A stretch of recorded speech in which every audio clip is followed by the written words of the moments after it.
Hello, everybody. It's 6:30. Do you know where your chat is? I hope everybody's doing okay. You guys got me? Sorry, I've been running around trying to get this lined up. My nephew showed up and he kind of pushed my schedule sideways, but we are here. It is Wednesday. It is time for Syntext Live. I hope you're doing good. I'm doing okay. I'm doing better than I have been the past couple of days. I know a few of you have been sending me well wishes, and I do appreciate it. But right now, I'm going to sit here. I'm going to pop a top with all you, as this says, bad motherfuckers. And I'm going to toast to all you guys' health as well. I hope you're doing really well out there. So let's get to it. I got most of a full page of notes to go over. So let's go over first. First off, hopefully everybody's been able to skip through all the commercials so we can get things going. Yes. Ben's sick, and yes, I do see a couple people in the chats already ask me how I'm doing. Again, I'm doing better. I'm not 100%, so I might just, hack a loogie into the trash can down there, but it is what it is. 'Tis the season for everybody to get messed up, especially when we got fog going around that is full of sulfur dioxide. Not the greatest thing to breathe in. If you guys don't know what I'm talking about, there's a high concentration due to a bunch of volcanoes blowing up around the world. They're not really going to hurt anybody at this point, but the leftover crap in the atmosphere is what's making everybody sick. And that's why you smell metallic, because, well, there is minerals in there. Minerals have metals in them. You know how it is. Also, we got a lot of high winds around here, a lot of high winds. So if for some reason the stream just cuts off, again, I'm not rebooting the streams when they cut off. If it goes out, it goes out. I'm not playing, screw around with the channel, because last time I was up there for another 20 minutes and I still couldn't get it going, and it makes me feel bad. All right. On to what came over the channel in the past week. Unfortunately, it wasn't much, because kind of hard to do anything when you sound like this, and that was as most of that I can get at points. With the story Respect and Honor that came out this week, some of you some did in the comment section. You actually know the historical reference on that. As far as Cher Emmy, and by the way, if you speak French, I know I'm probably screwing that up. Just bear with me.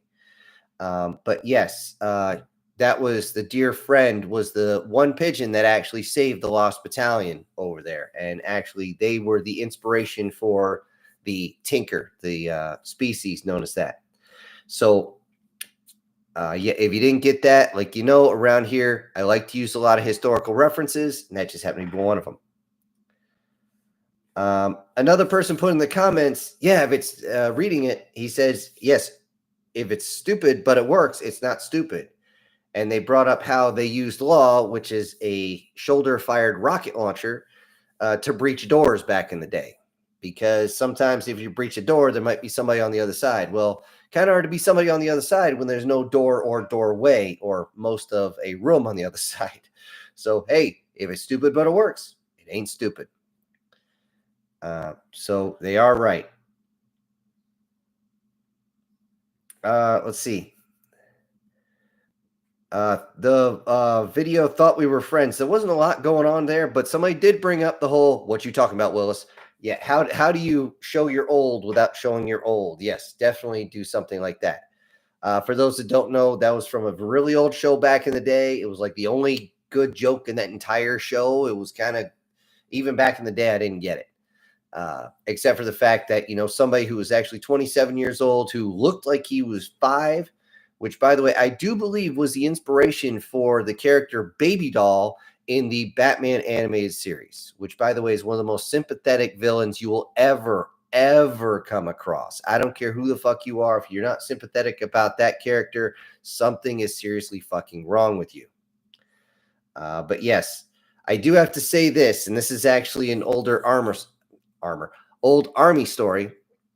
I had a lieutenant whose last name was Willis. No joke. I had to wait about 3.5 months from meeting him to find the perfect point when he came in and said something without context. And I went, what you talking about, Willis? And the whole place just paused and then started cracking up. And the LT just gave me one of those looks like, you got me, you son of a Oh, you got me. It's just the way the infantry guys are. You know, we always give each other crap, but when it's a good burn, you just gotta roll with it.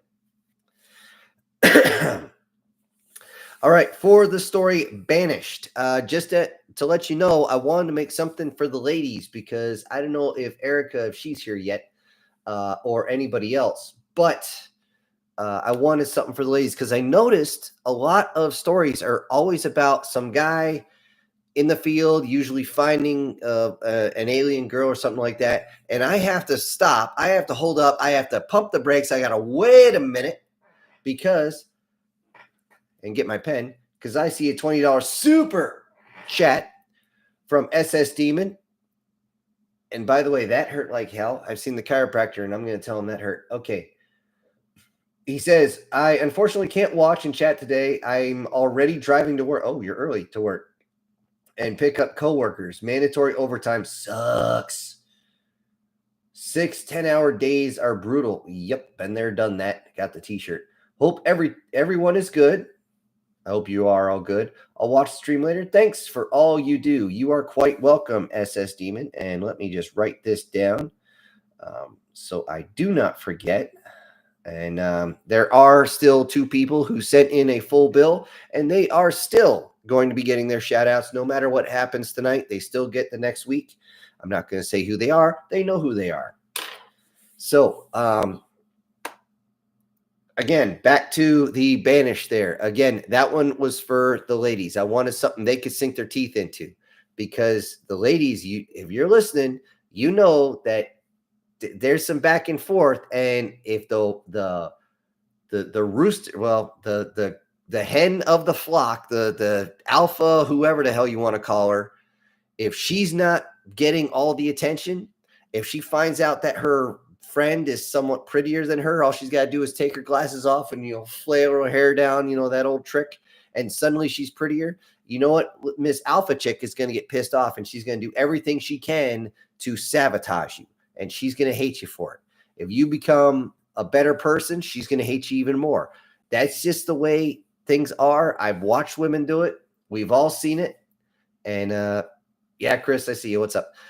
But in any case, that's why I did that one. And that's why it was structured the way it is. That's why a few people in the comment section were like, what the fuck is this about? Why is they doing this? Well, this is what happens. Okay. And I actually took historical reference on this. Not only that, but also from, believe it or not, old mythology. Okay. You look at Medusa. Medusa was considered the most beautiful woman in the entire world. And then you had Aphrodite, who is supposed to be the most beautiful goddess, which means she's above human. She's so much better.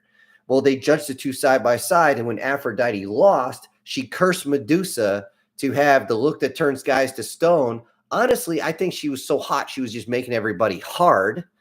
But, oh, I gotta stop because I see that one came in. We got another $10 super chat from Douglas Scarborough. And by the way, Doug, if you want something else, like Chris has Prozac and pancakes as a shout out thing, you got to let me know and I will write it down. And okay, we got one from Guardian Sage as well. Hold on, let me get, you guys are coming in fast here.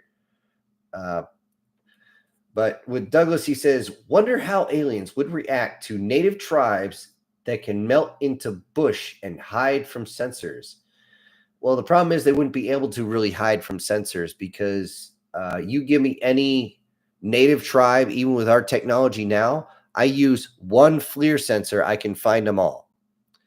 That being said, if they have some sort of camouflage, like supposedly the Sasquatch does, then yeah, that's going to drive, or natural camouflage, like the Squatch do, then that's going to be something else. That will be something else. That would be interesting. I'm just going to put that down as alien hide and seek. I'll have to go over that. Oh, there he is too. Okay, but yeah. Honestly, they would just be like, "What the hell is this?" It was pretty much the same thing on the Life Finds a Way, because that big guy, they couldn't pick him up on the sensors. They didn't know where he was.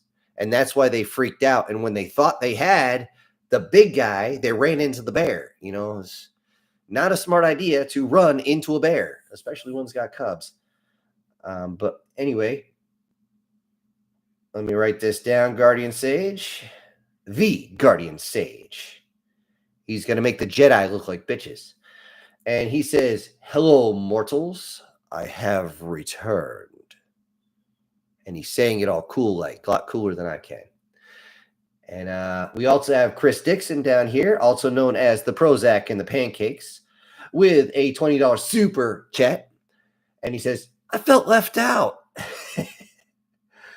Oh, you were definitely not left out. You already had another 3 weeks worth of shout outs coming to you. And yes, there is one video dropping tonight. And yes, everybody who donates today will get their shout out starting today. And apparently Guard just heard me because he dropped himself a $5 super chat. Excuse me. And he says, "Dogpile and do the kick and baby joke from South Park, as the interaction between human and a hostile alien is extremely short." Kick the baby. No, kick the baby. Kick the baby. More like kick the Xeno. And let me write this down. Let's make sure I got everybody here. Yep. And guess who is also here with a $5 super chat? It's Erica Gem, who's being truly outrageous for waiting too long. Nope, don't worry. We know you're late. She also says, "Hello, glad to see and hear you're doing better. Thank you for everything." Well, you are quite welcome, Erica, and haven't seen your cohort in crime lately, but we'll see if she shows up as well. Anyways, thank you so much, everybody. I very much appreciate it. As you know, I'm not going to sit here and beg for cash. I never do. However, everything is very much appreciated. Very, very much appreciated. So thank you again, Erica, Guard, Chris, Doug, Demon, all of you. I appreciate it. Did I say Guardian? Okay, I wanted to make sure I hit everybody on the way through on that and not leave you out. Okay. Excuse me. Need to drink something here. Let's see. Where was I? Yes.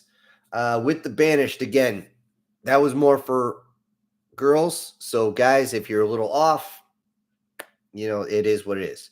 However, I did make sure we all understood it's a damn shame. We all know that one. We all will never forget how it's a damn shame. And also, I won't mention who, but he put in there, and yes, he put a chat in here, reacting to chocolate's about the same as coming back from the field at 4 a.m. I remember. Excuse me. I remember those days. Again, been there, done that, got the t-shirt. So,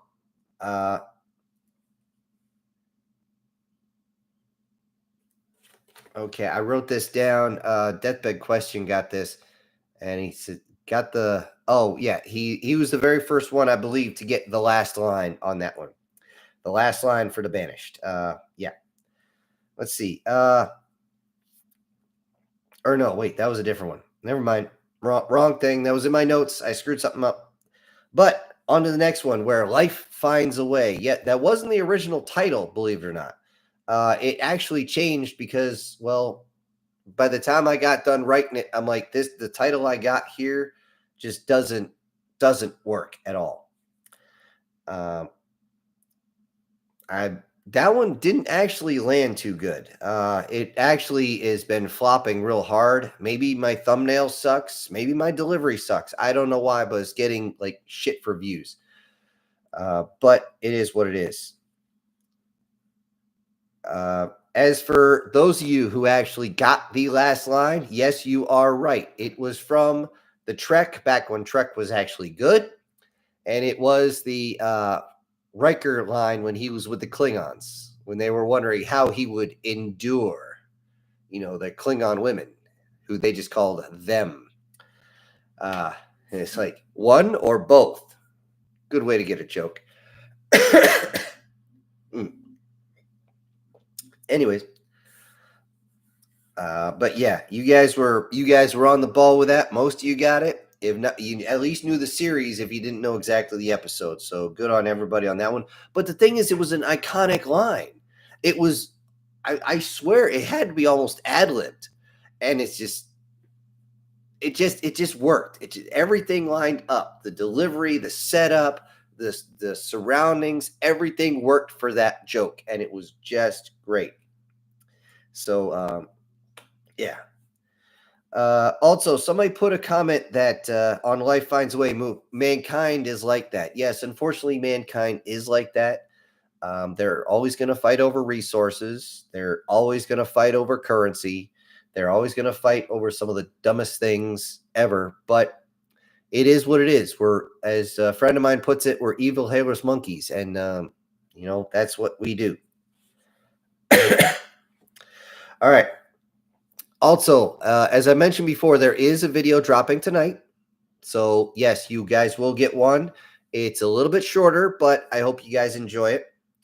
Not tonight, but tomorrow at midnight, as long as I don't get sidetracked by so many people trying to pull me in like 20 different directions tomorrow, I should be able to finish it. And it should come out as a more, I don't want to say entertaining because that's the wrong one. They're all supposed to be entertaining, but I'll try to make sure somebody doesn't spit his coffee on his cat like he did last time. If I can stop coughing for 10 minutes. Anyway, but yeah, hopefully that one works out well. The jokes should be there. I don't expect them to be super dirty. Expect more dry bar style on that one, but it should come out. All right. As for, away from the channel, I wanted to talk about how the political landscape is actually starting to quell a lot of the BS we've had to deal with over the past few years in science fiction, fantasy, hell, even pop culture. The fact that a lot of the wokeism stuff is being pushed away. Thank you, God, for that. Because if I had to deal with another, I'm the bestest ever. Why are you the bestest ever? Because I'm the bestest ever. Okay, can you explain why? Well, I just told you I'm the bestest ever. Why? Just because I'm the bestest ever. It doesn't make sense that somebody can just show up and just be better than everybody else. There must be a reason. This is why I can't watch any type of like 007 or Kingsman or Mission Impossible. I personally can't watch those movies because my suspension of disbelief cannot stretch that far where somebody knows literally every single language, not only how to speak it, but how to write it, how to read it, how the different slang terms and everything work in there. Also, they're expert with weapons. They can fly every type of craft. They know every single they know and can do everything. I'm like, I can enjoy a Godzilla movie and I can't enjoy this shit. So you can't just be the best ever for absolutely no freaking reason, especially as someone is super young. I don't care if you have an eidetic memory. It doesn't work that way, fucker. Ugh. Okay, down, boy. Calm down. I digress. Deep breaths. Okay. But things like the Star Wars and Star Trek, which were the cornerstones of science fiction, they're finally starting to bend things away. But come to find out that things were, how do I put this? Well, I'll just tell you. The rumor is, and I'm going to say this is strictly rumor, that Kathleen Kennedy herself, when she couldn't get the actors to bend the knee, she would actually go and confront not threaten, that I am aware of, but she would confront their families. Now, most everybody listening are guys, and we know that's something you don't fucking do. You want a beat down? That's how you get a beat down, motherfucker. And they might just beat you down with something that is going to have terminal kinetics as it goes into your body at 1,200 feet per second. No, you don't go after the families. No. That's something cowards do, period. And cowards get their ass kicked for it. So, again, that one's rumor, but as we know, you just don't do that. No. If your stance is so bad that you have to actually try and blackmail people into doing what you want them to do, I got a whole bunch of offs outside. You can go fuck. That's what you can do. So it's just crazy. Also, I was actually surprised, and bring it back to reality a little bit. I know we're mostly here for the science fiction, or I should say, the science and science fiction, along with a little bit of fantasy in there. I will say this: it is interesting that one of my stories is actually becoming more true than I thought. If you guys remember the long series, "Life in the Stars," or "My New Life in the Stars," how the guy was bartering and able to do a lot with fresh vegetables or meat or what have you. He got his ship pushed to the front of the line for repairs by offering a couple of vine ripened tomatoes. Have you seen the cost of eggs lately? Eggs alone. I mean, that's just crazy. It's pretty soon poultry is going to become just another thing that's for only rich folks. Because back in the day, before refrigeration, killing off one of your flock was a big deal. I mean, it's bad enough; it's hard enough to feed the damn things. Because if you don't have an area where they can feast on a lot of bugs every single day, you need to grow the food to feed the food. They don't just, I mean, they do eat grass, but that's not common. They got to eat grains and stuff like that. So, price of eggs, I heard over in California is what, $9 a dozen? Holy flying shit. I got almost a dozen chickens outside. I can make a lot of money that way. However, I'm not one for that. Not to mention this time of year, birds don't lay that often. I mean, you have to have them inside in the heat with a lot of light for them to freaking lay constantly. But now we have a new cough, cough, sneeze, sneeze out there. And no, it's not what I got. That supposedly crossed the barrier between humans and animals.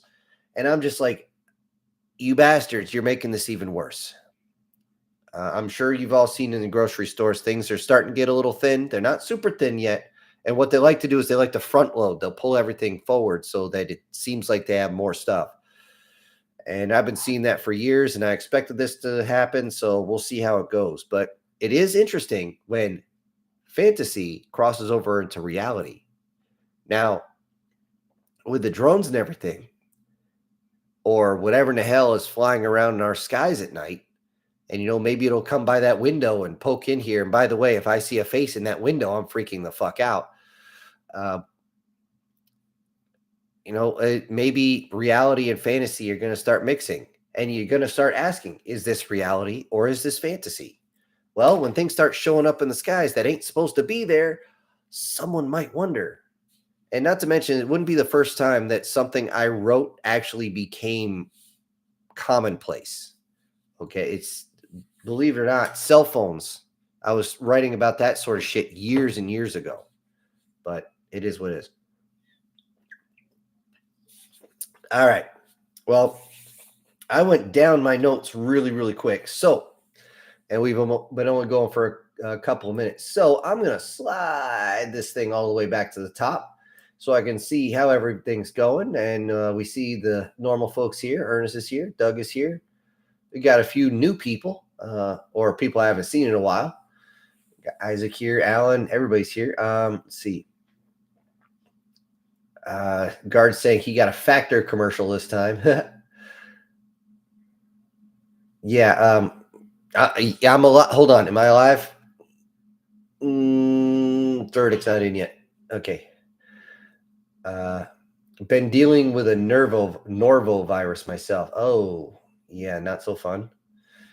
Guard here saying, oh yeah, Southern California it's on fire. It's on fire, Ricky Bobby. I hate that movie, but I'm going to quote it anyway. It's being carried by 90-mile-an-hour winds. Yeah. The only saving grace is the fact that the winds are currently going west towards the ocean. So there's that. However, I guarantee a lot of rich people are going to be pissed off because it's their luxury homes that are being torched. I just saw a probably $150 to $170 million villa burst into flames in a matter of minutes. They're not designed for that. Now, this is actually something I had to explain to somebody before. And those of you who don't live in California, you might know this, you might not. Because they asked, why don't they just build these buildings out of fire retardant or fire resistant materials like brick or concrete or something like that, on the outside? Well, over there, they have earthquakes. And by state law, they have to design everything to be able to withstand earthquakes. Any type of brick is absolutely unallowed unless it's just like a patio or something, because it will immediately start shimming apart, shaking, moving, and just collapse right there. Concrete has a tendency to, once it gets to a certain height, it cracks, it snaps, it breaks. Even reinforced concrete is going to snap, break, and then bend the fuck over. And then you might be alive, but you're not going to be feeling good. Let's just leave it at that. So that's the reason why they're not made out of those materials. It is what it is, and it ain't what it ain't. I actually remember a sci-fi story before I even started this channel. They were actually asking about why humans still use old school cannons. And there was this long talk about how the evolution of different weapons, from rail guns to plasma cannons to particle beams to all this other stuff, and how the defense or offense and defense were going back and forth. And eventually it got to the point where the only thing that modern armor can't withstand is the old school cannons that they're still using. And I was like, you know what? Whoever wrote this really knew their shit. I would have read it, but I don't read other people's stuff unless you guys deliberately ask me to. All right. Excuse me. Let's see. Let's go on a little further here. Yeah, James is like, yikes. War Sniper's here. Maybe I should put a kitsune around here or something. I don't know if you guys can put pictures in the chat box or not. I don't think so. James says blowing fire to the east, I'm guessing. No, actually it went west, so that's one of the only good things. Let's see. Guard says, I would be doing good, but I'll be making it real short in the next message I'm about to send. He continues, in stuff to keep themselves concealed, hell, even bags on their feet, and stole worth of $600 worth of tools. The guys, hold on. Oh, and stuff to keep themselves concealed. Hell, even bags on their feet, and stole almost $600 worth of tools. The guy is getting fired and getting the $600 taken out of his paycheck. Ooh, shit. That's all I can say is, why the hell was he doing it? Anyway, Chris here's going, what's up? Yeah, that's old school. And I thought what I said was old. How do you say you're old without saying you're old? Well, why not? Guard also says, thank God I was taking off the suspect list due to me leaving 4 hours before the shop closed. Yep. Let's see. Let me scroll down here. Let's see. Douglas says, you had a good one for me. Oh, God, what the fuck? Sorry, guys. For some reason, that soda is just coming up. I'm trying to slow it down. It's making it worse. It says, you had a good one for me, a bull-necked soldier for me this time, and I loved it. Okay. Let's see. We got Z. Oh, Z. You haven't been here in a while. He says, just saying hello and Happy New Year. Have a nice day. Well, Z, how you doing? Again, haven't seen you in a while. I don't even know if you're still listening. But anyway. Guard saying, we're all paying the bills this week. Well, kind of, yeah, actually. I mean, like I said, I appreciate everything, guys. I really do. Even one is good for me.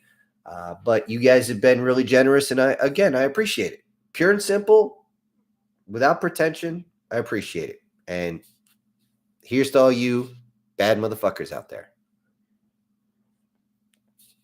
All right. Guardian says, probably just a week's worth of food. The way I eat, I could stretch it a lot longer than that.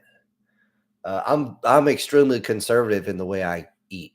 I don't go out and have anything fancy. The only time I actually sit down at a meal to eat something at a restaurant is when I'm paying my bills at the beginning of the month, because I'm out and about and I'm not coming back to the house to make something.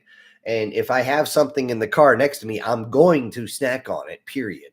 That's why I don't buy snacks, so I won't snack on it. But yeah, I used to freak people out when I went to the commissary to get my weekly amount of food. I'm like, for me, I was spending less than $50. And people are like, how do you do that? I'm like, easy. I don't have a wife or kids. They're not eating all fancy shit. And the kids, when they get to be teenagers, we've all been there. You're just constantly hungry. You'll literally start chewing on yourself. I've seen that happen where people are sitting there studying and they're just gnawing. They're just gnawing on their finger and they're not even concentrating or anything. They're just hungry. They're just gnawing on themselves just for the hell of it. Alan says, Erica, you're just a little tardy. Don't call her tart. Never mind. I was about to say a joke, but it might be in bad taste. Bite Me's here. Okay, hey, Bite Me, how you doing? Greetings. Hope you're feeling better, Sin. A little bit. A little. It's taken a while for that last little bit to go the fuck away, and I want it to go the fuck away. You guys don't get the edited version, or excuse me, you don't get the unedited version where I actually have to hit pause and I'm just hacking up a storm or whatever. Or in one case, just had to run to the other room real quick because somebody was like, hey, I need to talk to you. I was like, okay. Not like that. I left it in actually because I didn't want to go and adjust it because I was in the middle of speaking. There was one of the stories way back in the day. I didn't know it got picked up by the camera. And for the love of God, I could not hear it when I reviewed the video, but somebody in the other room sneezed and you guys could hear it because there was a couple of comments that said Gesundheit. I was like, what? What are you talking about? And then you guys gave me a timestamp. Sure enough, it was there. When I watched it on YouTube, it was there. I was like, you gotta be kidding me. So, yeah. Erica is also back. Says, I got distracted making dinner, pulling some pierogies. Ooh, making me hungry again. Of course, I just had dinner. I had a burger and some squash. Brussels sprouts with olive oil and some garlic bread in the oven. Ooh, damn, that does sound tasty. I go easy on the bread myself when I can, but especially if it's homemade garlic bread, that's really good. And by the way, any of you who haven't had honest to God homemade pierogies, you're missing out. When I was in Poland, it was hard for me not to stop at this one shop like 3 times a day. I probably gained about 15 pounds. I was only there for a week. It was just so good. The cheese that they put in some of those pierogies were like, it was almost like sugar, but there was no actual sugar in it. It was just good. It was like a dessert. Okay. Warsniper says, Sin, why did that big guy wanted to give that researcher some special attention? Because he's got a purty mouth. And I can't say anything else. They'll pull the stream on that one. That was the fact that the guy was a slave trader, and I started thinking, what can I do to one of these guys I haven't done yet? Oh, bing, light bulb.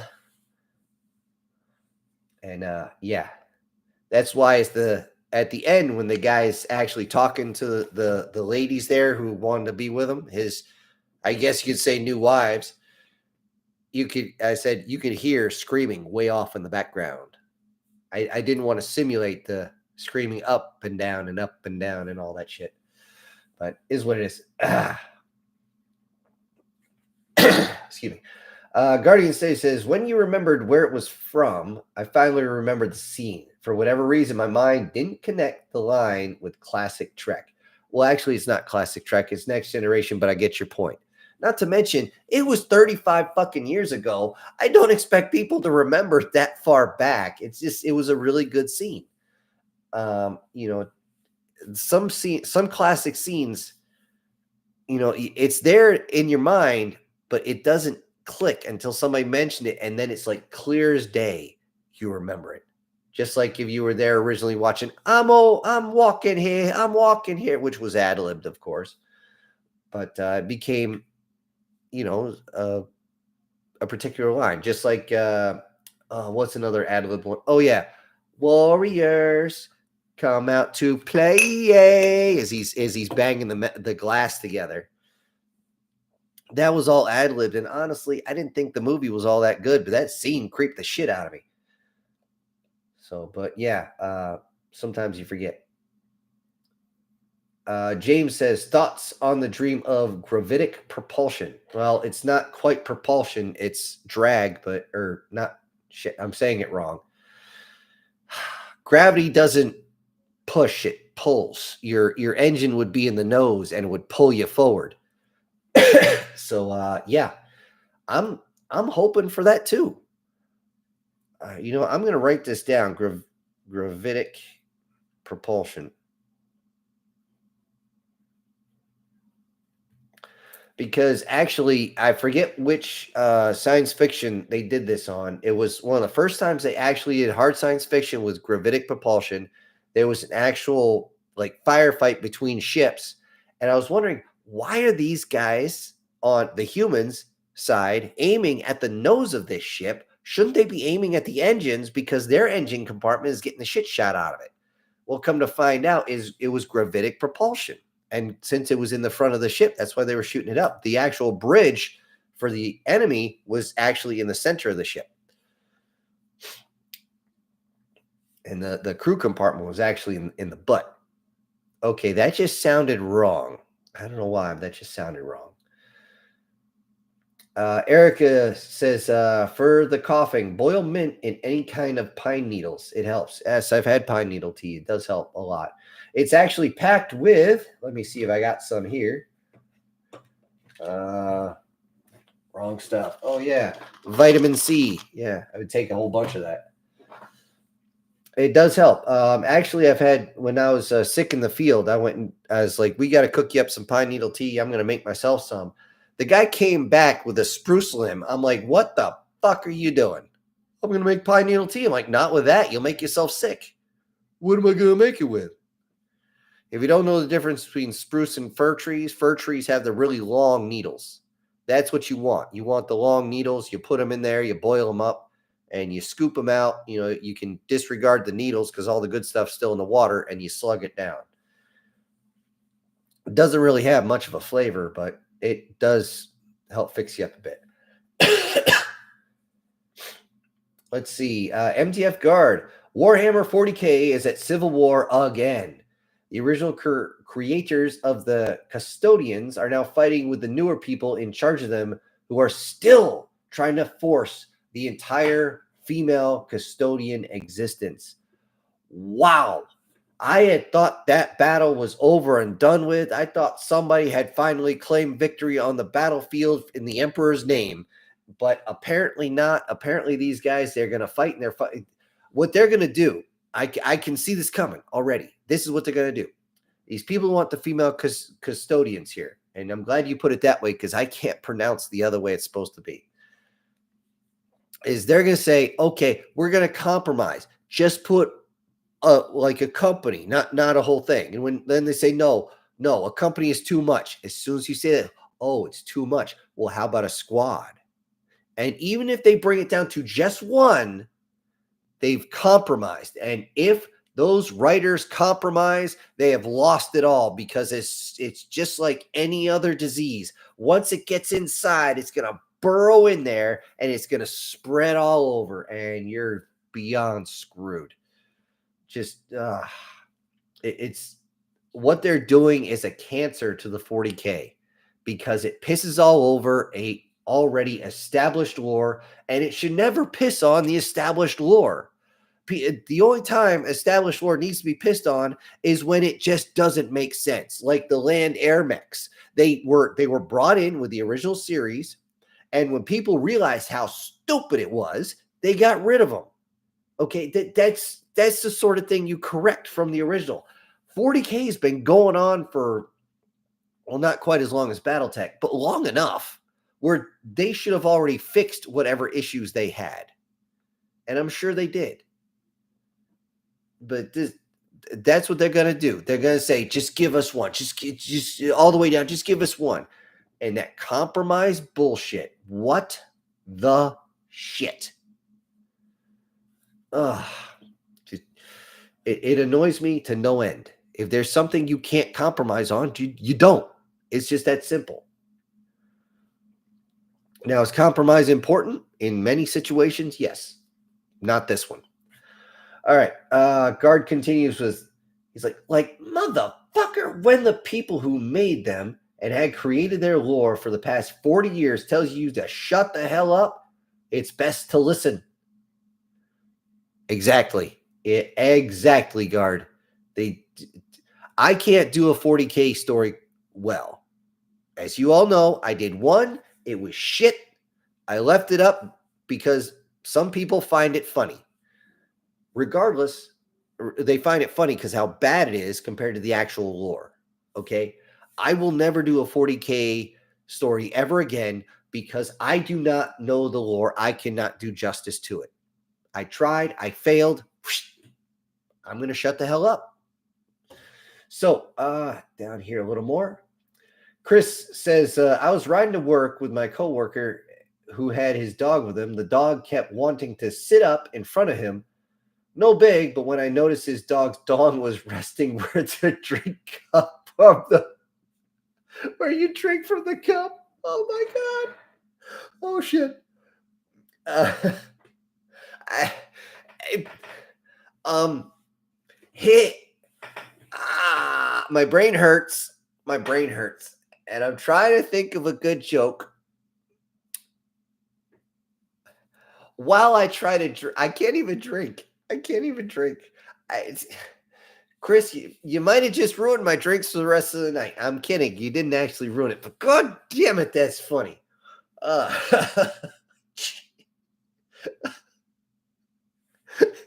He was crossing swords with a straw. Come on, that's just funny. Oh my god.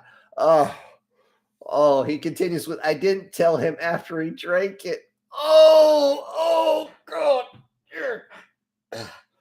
Sir, you are fined 1 homo suspicion point for violation of the man code morality statute. Oh god. I don't know. Were you laughing or throwing up? Because I would have trouble not throwing up while laughing. Oh dear God. Oh. Oh. I actually know somebody who loves dirty jokes. I'm going to bring that up on his podcast. Crossing swords with a straw. Oh, sorry, that's just funny. Oh shit. Okay. Okay. Okay. I need to digress here a little bit. Whoa, okay. Sorry, this thing just jumped. That'll actually help. Oh shit. I didn't even see this. Chris, you threw in another $2 with your, and apparently that dog liked the straw so much he's giving me a thumbs up.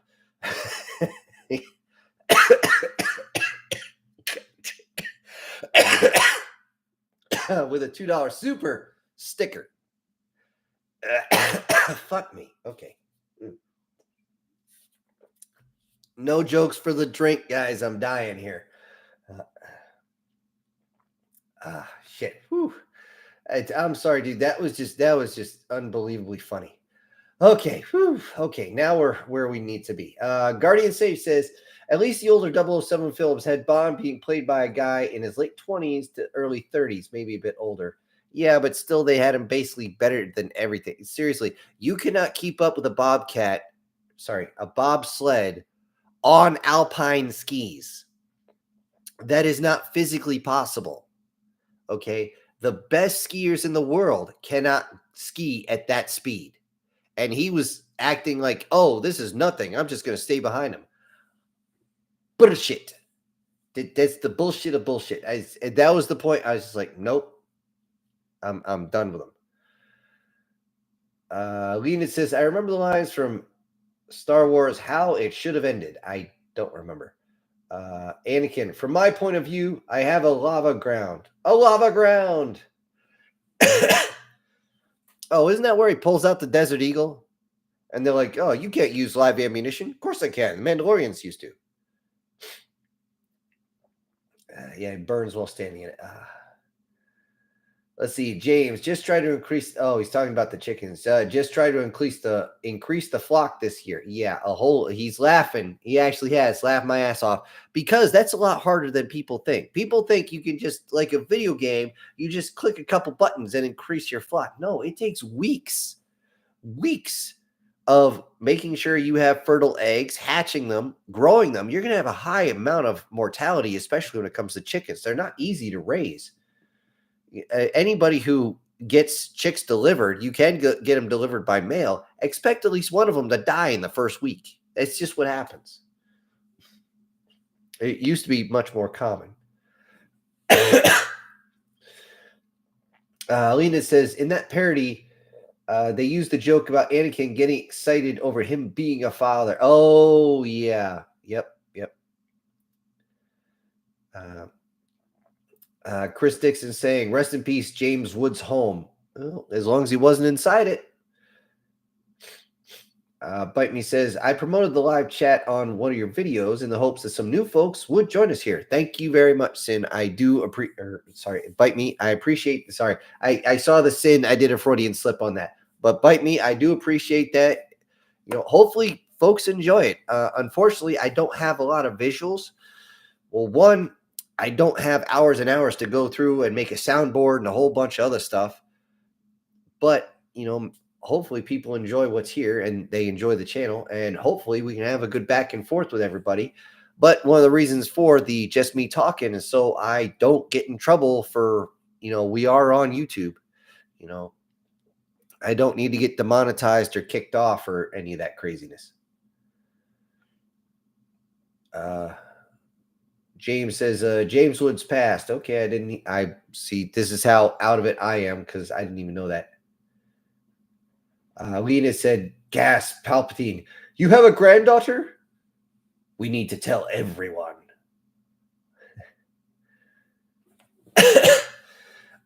Chris also says, I got it. California should build homes out of Legos and super glue. That way, not even the kaiju will want to go there. Actually, that's pretty funny. It took me a second, but I get it. That's pretty good. That's pretty for people for those of you who haven't done it. Stepping on Legos, especially in the middle of the night, is one of the most painful experiences you're going to get. Unless you're on one of those sci-fi shows and your wife is wearing a freaking blue wig. I don't know if I'm trying to remember the name of the show where this happened. And because they were actually linked together through their or using technology to link the sensory perceptions between the two, they could actually feel each other while they're boinking each other, which honestly creeps me out to a level I'm not sure I fully understand yet. However, she stepped on a Lego. He felt the sensation of pain and got turned on. Come to find out, he just enjoys pain. But it's just, yeah, which is why people say you step on a Lego and you kind of get off. I'm like, yeah, whatever. Of course, if that's the case, then the kaiju are going to tap dance around there. So we'll see how that goes. Douglas says, what about using hempcrete? It's both super fire resistant and also durable to quakes. See, I didn't know hemp could do that. That's good to know. I didn't even know hemp made a type of crete. That's actually really, really, really good to know. Hopefully that's not what the Chinese make their pillars out of, because their stuff keeps falling over. However, once again, hemp has shown that it is one of the most versatile things on this freaking planet. And why we aren't using it? Because of some self-righteous douchebag who just happens to have all control of petroleum, who decided, well, we can't have that because people are running their vehicles on it. They're starting to make clothes out of it. They're starting to repair their vehicles with it. We got to get rid of this thing because it's not making us money. All I can say is, dude, fuck you. I hope wherever you are, you're burning in pain. I'm pretty sure somebody like that would just straight down. No lines, no waiting. Guard says, okay, and some other news about California. Apparently multiple insurance companies a week or 2 weeks before the fires happened pulled fire damage coverage off of their insurance. But really, I heard something, but it was just a blurb. Has this been confirmed, Guard? Yeah, that does seem kind of odd, because if that's the case, that's fraud. That you can't just remove it from someone's insurance whenever you feel like it. That's not how that works. I mean, there's wow. That's just messed up. That's some serious fraud, and that's some serious lawsuits, class action lawsuits in the billions of dollars. The problem is these insurance companies have mountains and mountains of lawyers already with mountains and mountains of paperwork. And they always have that one blurb in there, just like any other agreement you sign, that's going to absolve them. So you got to be careful on that, but we'll see. Because let's face it, if people who have lost everything can't find justice in the courts, there's only one more place to find justice, and that's in the streets. I'm not saying I condone it. I'm just saying I understand it. Ernest says, I just heard that DARPA is building a missile with cannons. Actually, yes, they are. It's sort of a drone and sort of not. It's basically a suicide drone that can actually shoot as it flies by. Originally, the cannons were to be point defense cannons, basically, but we'll see how that goes.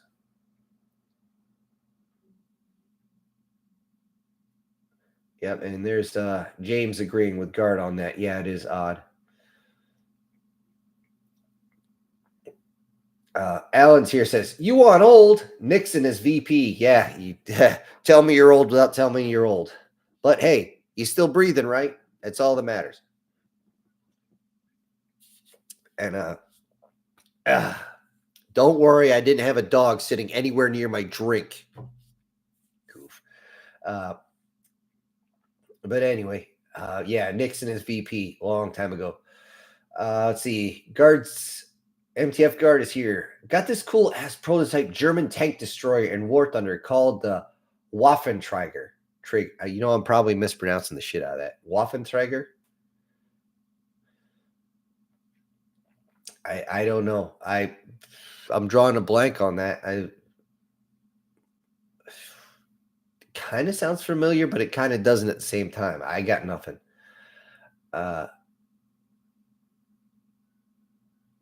Okay, you and James going back and forth. Let's see. Guard continues. Hold on. You missed the previous message where I talked about how somebody didn't lock the door to the shop and several guys broke in. That's where I then mentioned the bags off their feet and stuff. You know what? For some reason, it didn't come in on this side.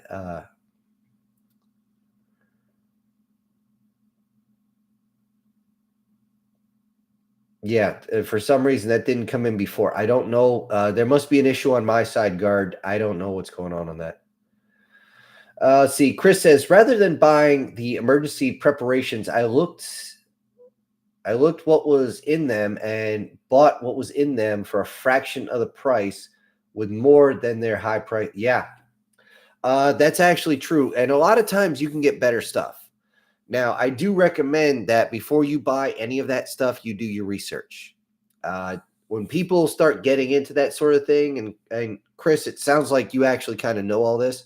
However, for anybody that doesn't know, if you're going to start going into preparations, start small, sit down with a pen and paper, and I want you to go, what do I need for a 3-day blackout? How much water? How much food? How many candles? What am I going to need? Do I need another flashlight? Am I going to need gloves? Am I going to need this? You know, check out your first aid kit. Does it have, it's also known as a boo-boo kit, because honestly, the majority of things you're going to be dealing with are little cuts and scratches. Do you have enough Neosporin? Do you have enough antibiotics? Are you going to start eating something that's going to make you, give you a case of bubble guts? If that's the case, do you have Pepto? Do you have Imodium? Do you have any of that stuff? And you don't need to buy a whole bunch of shit. All you need is something the size of a travel pack. I actually, a few years, made a whole bunch of my family, a bunch of travel hygiene kits, and said, here you go. Whenever you travel, now you don't have to do anything. Of course, they all looked at me like I was nuts, and none of them ever used them. whatever. There's a bunch of money out the door for myself, but I still have mine and I've used it. A lot of times, now I actually had on my other channel, the Crazy Uncle channel, there was a playlist called Back to Basics where I actually went through all this with the different bags, what your different categories were. I never said anything you needed specific per the category, like, hey, you need your medical and you need your hygiene kit. By the way, two different things. A lot of people screw that up.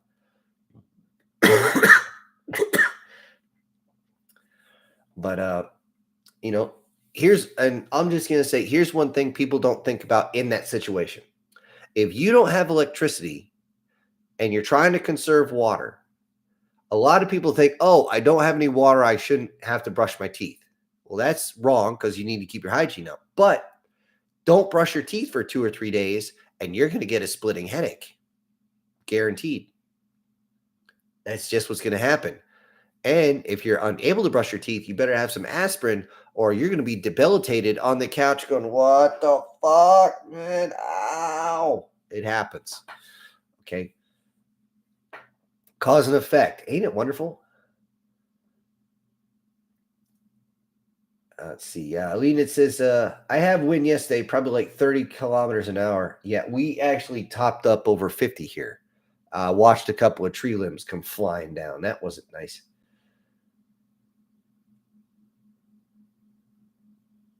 Okay, I'm not sure what you guys are talking about. That's frozen and not handmade. Okay. Oh, yeah, the pierogies. Never mind. Sorry, this thing jumped on me. I'm trying to find out where I was.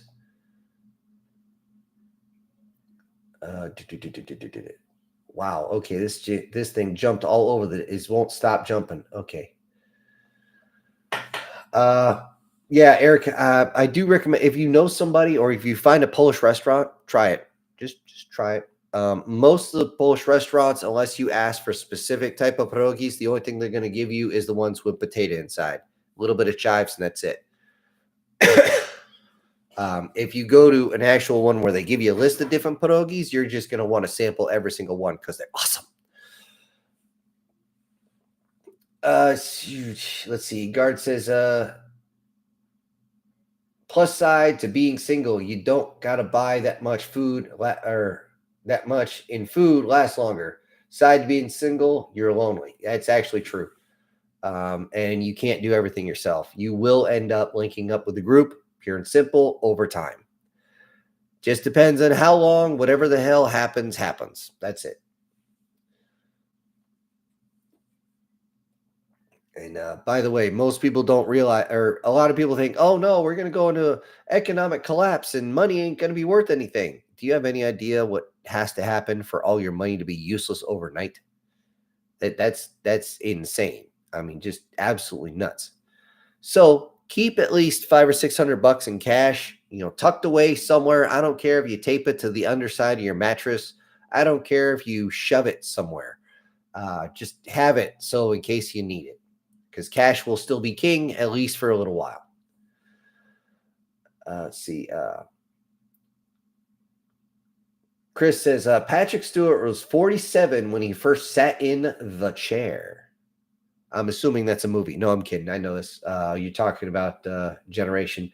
The kicker is he looked like he was 60-something, which was odd. And for a long time, he just kind of stayed at that age. Then something happened and he looked like he aged off a cliff. But he was still older than me when he sat in the chair, but not by much. Guards here. I remember making a comment about the guy sneezing. You literally covered it on that Wednesday. Yeah, I did because you guys put it in the comment section. And that's why one of the reasons I go over the comments so there's no confusion. Let's see. Alina says, I knew it had something to do with Star Trek. Riker and Kirk, both are famous womanizers. Yeah, but Kirk is always talking like he's got some sort of short in his system.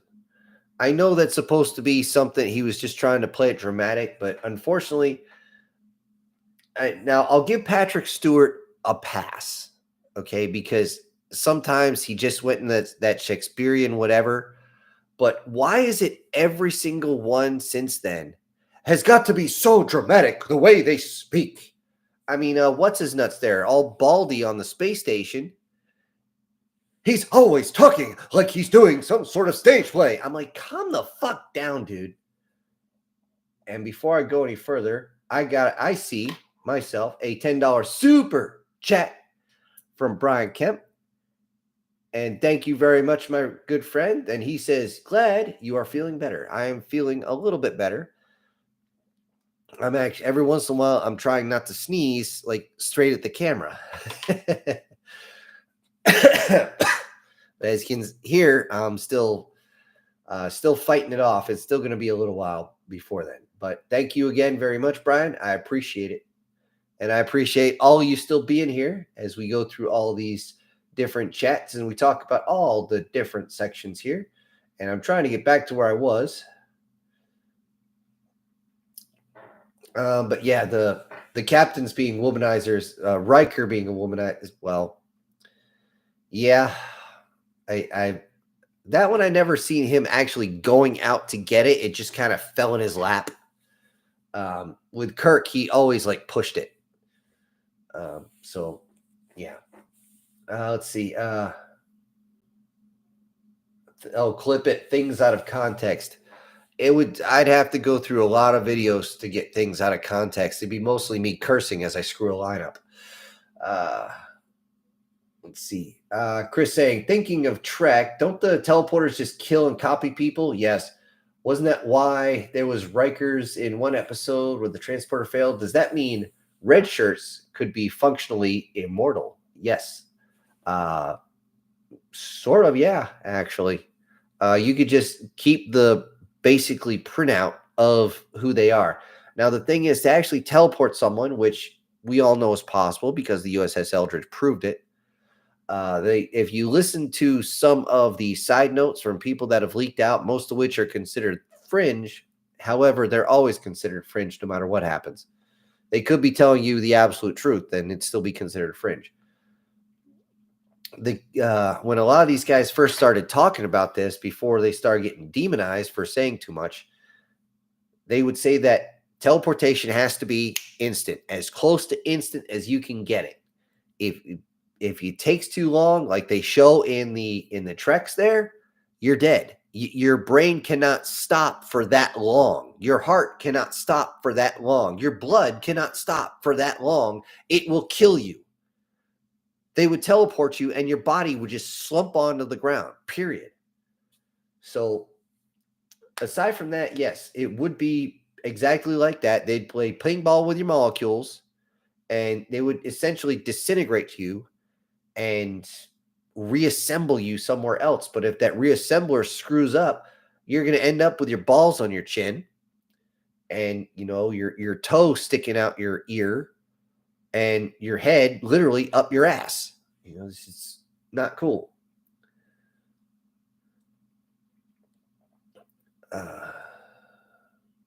Let's see. Guard actually says, exactly, Sin. There are things in lore that you just don't need to retcon or change. And there are some that do that. Yep. I mean, come on. Look at Star Wars lately. I mean, they retcon everything. A lot of it just doesn't make sense. Like how in old lore in 40K, we had Space Marine Eldar hybrids. Nobody liked them. See, I didn't know this. I'm glad you brought this up. He says, pretty much make them a foot smaller in a normal Space Marine. Give them the arrogance and piss. Poor attitude of an Eldar makes them half the strength. And voila, you have a hybrid. Yeah. Basically, you're making a halfling out of a Space Marine. Ernest says, as long as a longtime 40K player, it's all about the money. Well, let's face it, it always comes down to the money. You have raised the price about 100%, $50 for one model. Wow, really? Damn. I didn't know that. I didn't know it had gotten that bad. Lena says, Desert Eagle joke was a different Star Wars parody. Okay. My mistake.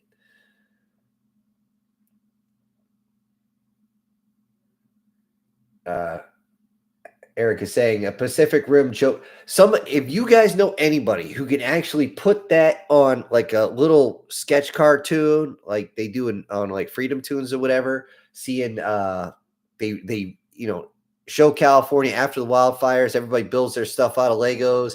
Then Godzilla shows up, or one of the kaiju from Pacific Rim starts walking around, steps on it, all of a sudden drops down, does the Peter Griffin, ah, ah, over and over again. I have a feeling that would get 10 million views in a day because people would just be laughing their butts off. Even though I'm not a big Family Guy fan anymore. Guard says, I've been pretty much cut down to 11 chickens because the foxes and hawks, and I'm extremely pissed. Well, pretty soon I'm going to be leaving the gate open so the foxes and the hawks can get these. We're going to be getting new chickens because the ones we got a bad draw. I got some bad advice. I'll admit I screwed up, and we got some bad chickens. Not to mention our supplier for shavings and stuff inside the pen has been lacking lately. They need cleaned bad, and I got nothing to clean them with. So James says, in the cotton industry kind of killed hemp as a material for in the US of A, maybe elsewhere. Sort of. As far as an actual against your skin type clothing, absolutely. However, hemp is, if you made like Carhartts, is almost completely made out of cotton. If you made the same thing out of hemp, you literally would make it stab proof. You wouldn't be able to get through it. No joke. They've actually tried this. It's just a much tougher fiber. And Carhartts are already made tougher and shit anyway. Now, is it going to be bulletproof? Absolutely not. But seriously, people that work around animals that still have horns wouldn't mind something that is stab proof.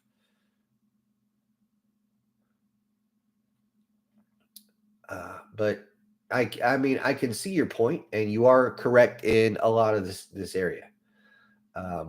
Honestly, I wouldn't want hemp undergarments. That's for sure. That's chafing from hell.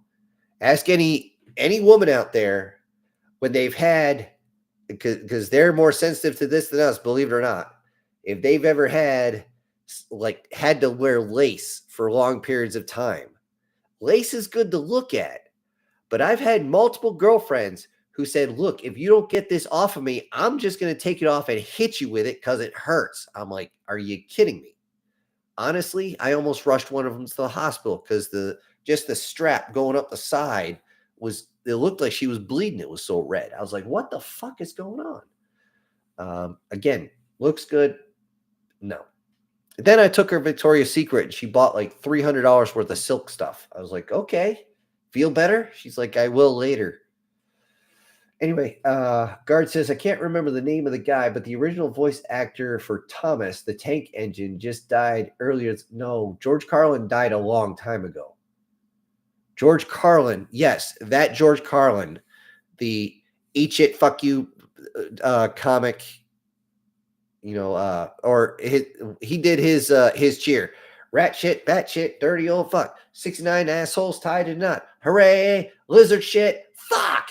That guy, believe it or not, he was the original voice of Thomas the Tank Engine. When I first heard it, because my nephew was listening, I'm like, I know this voice. Who is this? And sure enough, it was George Carlin. But he died a long time ago. If George Carlin just actually died earlier this week, we have another Mandela effect. Seriously, I know for a fact he died years ago. I know because I was in Iraq when it happened. He says, really sucks because I grew up watching Thomas the Tank Engine, so hearing about his death hit pretty hard because he was part of my childhood. I believe you're thinking about the newer one who did the Thomas the Tank Engine. Now, if you're talking about the cartoon Thomas, that was not George Carlin. If you're talking the actual model, where the only thing that really moved was the eyes, which honestly creeped the shit out of me, that was George Carlin.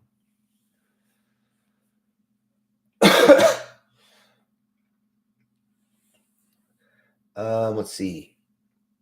James says, however, with recreational use, I imagine those things will become less powerful. Let's see.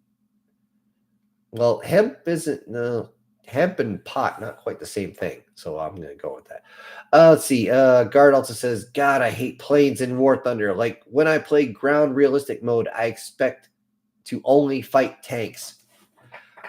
On that same note, I talked to somebody who plays War Thunder a lot. I do not have the time to go and play. Period. I spent most of the day outside splitting wood. Regardless, I told him, hey, you play the bombers, right? He's like, on occasion. I said, do this. Take off, do a full corkscrew loop all the way up, get some altitude, and then go in, call for a target, and use the exact words we're supposed to use. He's like, okay. And he sent me a video of it, and I feel like an asshole for not having it queued up and ready. But you see him go up, and believe it or not, a fighter actually followed him up, asked him what he was doing. He's like, I'm getting for a run. He's like, all the way up here? He's like, yep. He was well out of range of the AA guns, and it takes a long time for those fighters to get up.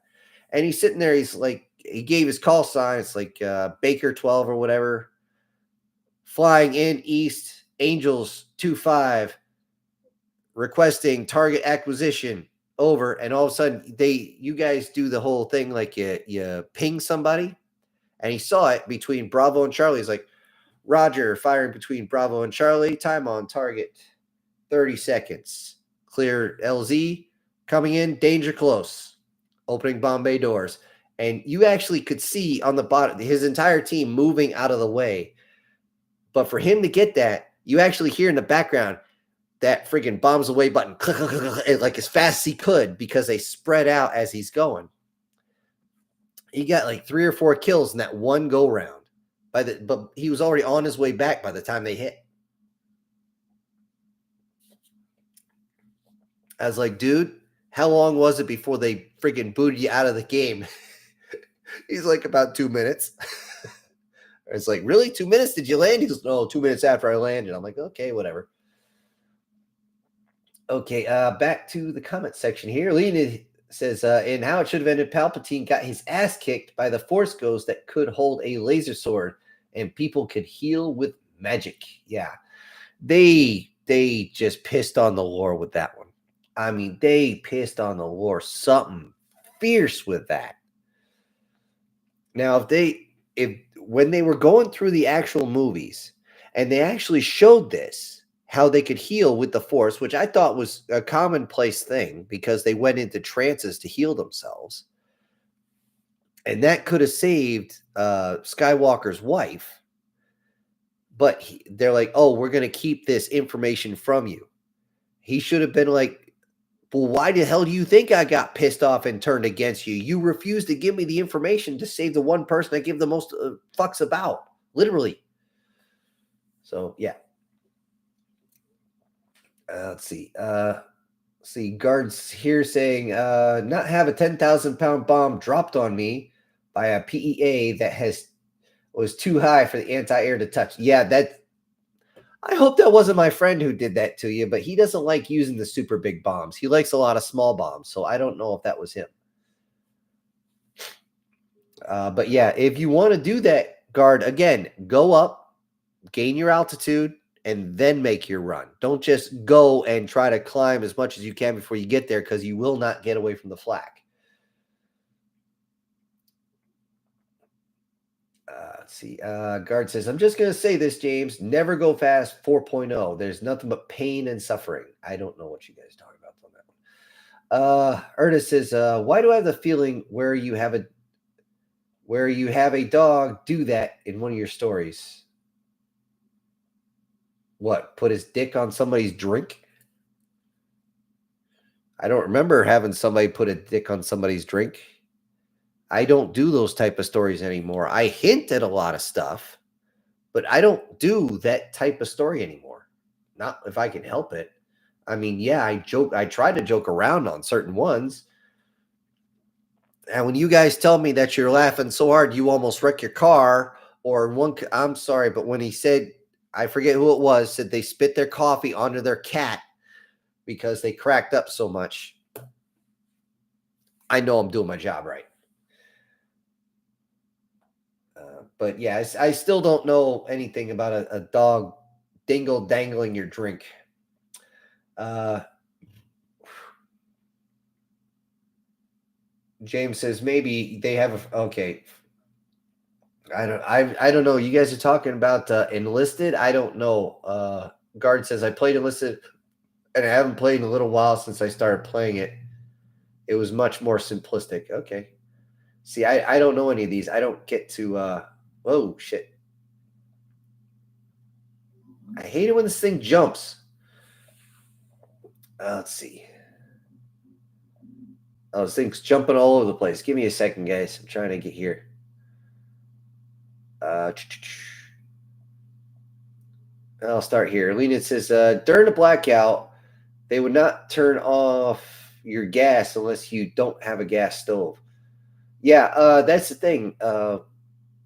During a blackout, if you have like I got a propane tank out back, if I want to shut the thing off, I have to do it manually. Let's see. Guardian Sage here. U.S. Army hygiene kit. Know what I need for the field. Now, know what you need for the field? Yes, I do know what you need for the field. You need to make sure that you have your little bit of medical in there, which is a couple of band-aids and your antibacterial, whatever. You need your toothbrush and toothpaste, preferably something of travel size, not the toothbrush, because travel size toothbrushes tend to cause something called scour on your gum line. It's actually really bad for your teeth because it shoves the gums farther back up where they're not supposed to be, and it never really comes back down. That's actually really, really bad. I have a couple of teeth where that happened too. But travel toothpaste, your toothbrush, which ain't gonna weigh nothing, a travel something to shave with, even if it's a little electric, something just to keep the hairs down. You do not need any type of scent control because let's face it, you're out in the field. Who gives a shit? You gotta need soap, preferably something small, and preferably a sealable soap dish. As far as hygiene goes, that'll take care of almost everything. Now, you can add a whole bunch of stuff like feet powder and stuff like that, mouthwash, a tooth repairing kit. Now, these things can get really, really, really big, but they don't need to. If you're just going out for a little while, you just got to cover the basics. Let's see. Guardian Sage says, we got snow on Monday. The cold and wind will last 2 days, and that has not helped. For those of you in the cold areas, for the love of God, make sure you have blankets ready. If your power goes out, that's going to be your only heat supply. That being said, if you know how to do it and you have the parts, you can actually build yourself a small heater out of just a couple of candles and a couple of clay pots, preferably with some bricks. Do not, for the love of God, put that on a wooden table. You'll set it on fire. But if you know what you're doing, and they have plenty of videos on this on YouTube, for a small room, that'll heat it up just fine. It will definitely keep hypothermia away. That being said, if you're going to have any type of open flame in a mostly contained area, make sure you have a battery-powered carbon monoxide detector, something that's going to blare like a child that just stubbed their toe for the first time. It's got to wake your ass up. Either that or be closer to the door where the air is coming in to make sure you actually do wake up. Also, if you have a dog, just have it sleep next to you. You don't have to cover it with blankets or anything. It's not that cold. Okay, back to the comment section. Guard says, imagine if the kittens could detach and you could randomly nail some random SOB with one of the detached cannons. Oh, if the cannons could detach, you could. Okay. Well, they've been working on that ever since they saw it in sci-fi like Gundam and stuff like that, and it hasn't worked. The reason it hasn't worked is for them to be able to do that, they need to actually show technology they're trying to hide. Is this possible? Yes. Will they show it? Not unless they absolutely have to. Hold on, I need a drink. Lena says, I don't remember the parody, but I've heard that China had a new aircraft that fights for the Great China. Okay, they just revealed their new fighter. It's not a fighter, that's a bomber. It's way too big to be a fighter. Not to mention, it moves too fucking slow. Chinese aircraft do not have the balls to actually do what our aircraft do. Pure and simple. The closest they ever got was they tried to mimic the F-35. The problem is they decided to go cheap, and half the time the engine doesn't work. At least doesn't work right, and things fail because they're trying to cut corners financially. It does not work that way. What you saw over there is it's a bad joke. It's really a bad joke. The new aircraft that they have, it's terrible. I don't have any other way to put it. The Su-57, everybody thinks is going to be this great thing. Even if it operated the same way they show it's going to operate, it would be nothing but a stealth bomber with a lot less range. That's it. It'd be a stealthier type of bomber. It wouldn't even be close to our B-2. And we got the B-3 coming out. That thing's fucking scary. So, yeah.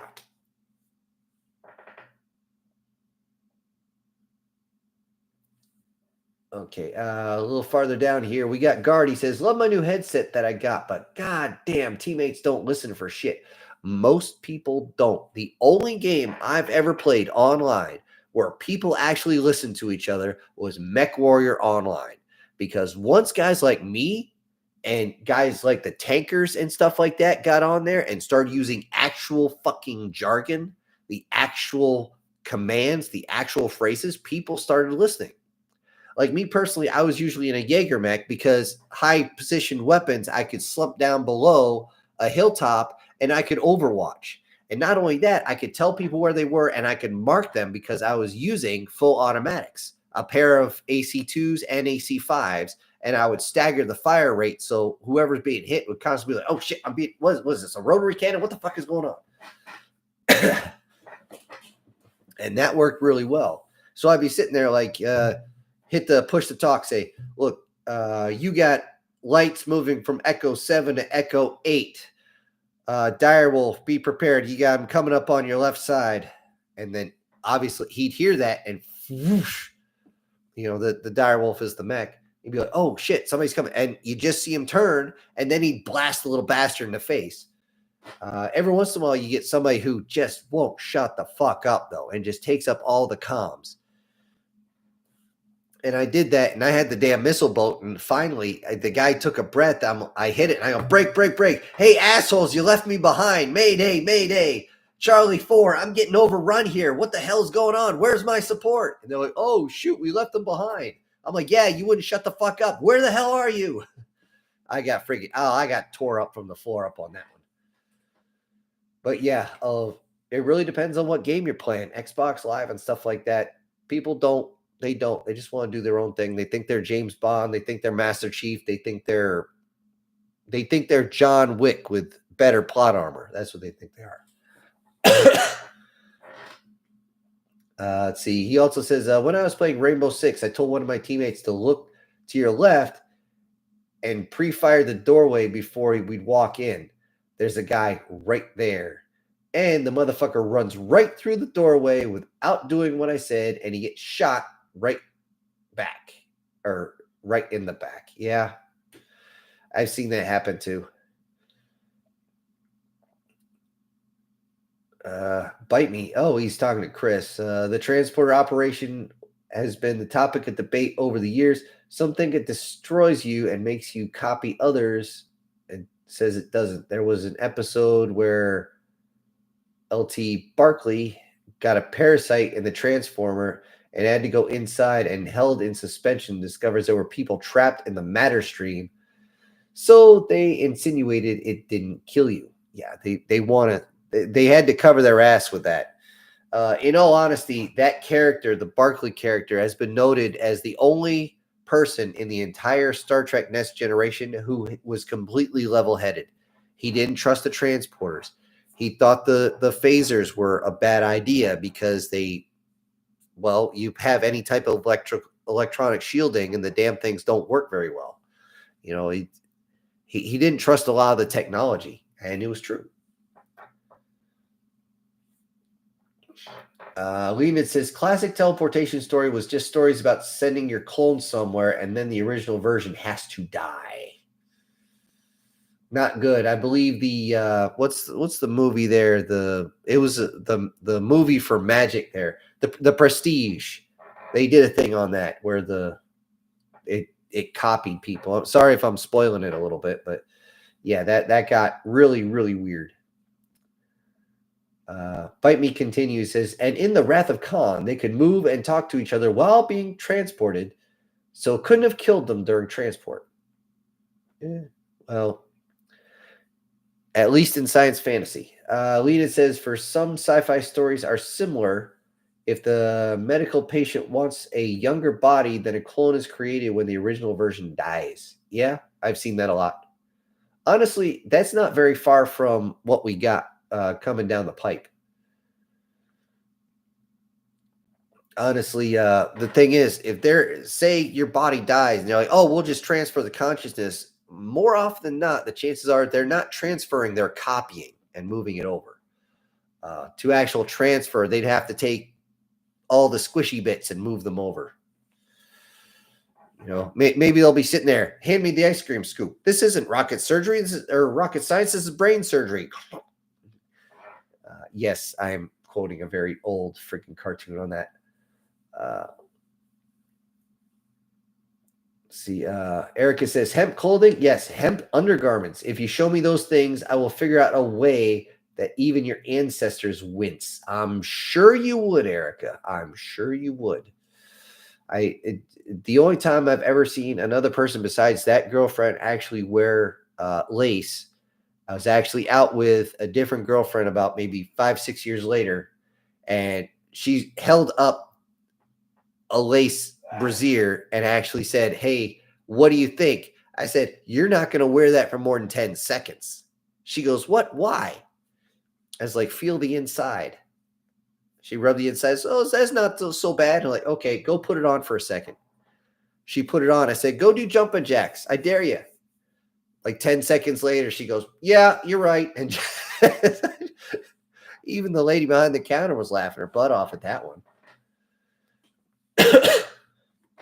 Lena says in War Thunder, if the spa can see your plane, then you are probably dead. Okay. Let's see. Erica says, for your lance, it's not just from the texture, but also a reaction to the artificial fabric. Oh, for your lace. Okay. Yeah. Yeah, that's actually true. There's always some sort of weird energy field around different materials. It's just there. I don't fully understand it, but that makes sense. Ernest says, have a good night, everybody. I gotta go. See you, Ernest. Doug says, one very critical thing is that the shovel, one very critical thing, and that's a shovel and some TP. Oh, yeah, to carry to the field. Yeah, yep, that's true. A lot of people say baby wipes. Honestly, if I'm going to the field, I get the tablets, the toilet paper tablets that you got to actually grab and kind of peel apart, because they're only, I mean, you can have like a dozen or more of these things. It's like a roll of quarters. That's how big it is. And it only weighs like 2 or 3 ounces. Just remember, ounces equal pounds and pounds equal pain. But yes, you got to have something to wipe your ass. Very important on that. And by the way, if you go in someone's medical kit and they have a little bottle of alcohol, if you drink that, you deserve the ass kicking you're going to get. There's a reason they have almost 200 proof alcohol in their kit, and it ain't for you to drink. Let's see. Guard says, so somebody made an analog horror for Jurassic Park. TBH, I thought the books were scary and messed up. Some of these put it to shame. Yeah. The book is almost always better. I say almost because I have seen a couple of small movies that actually were better than the book.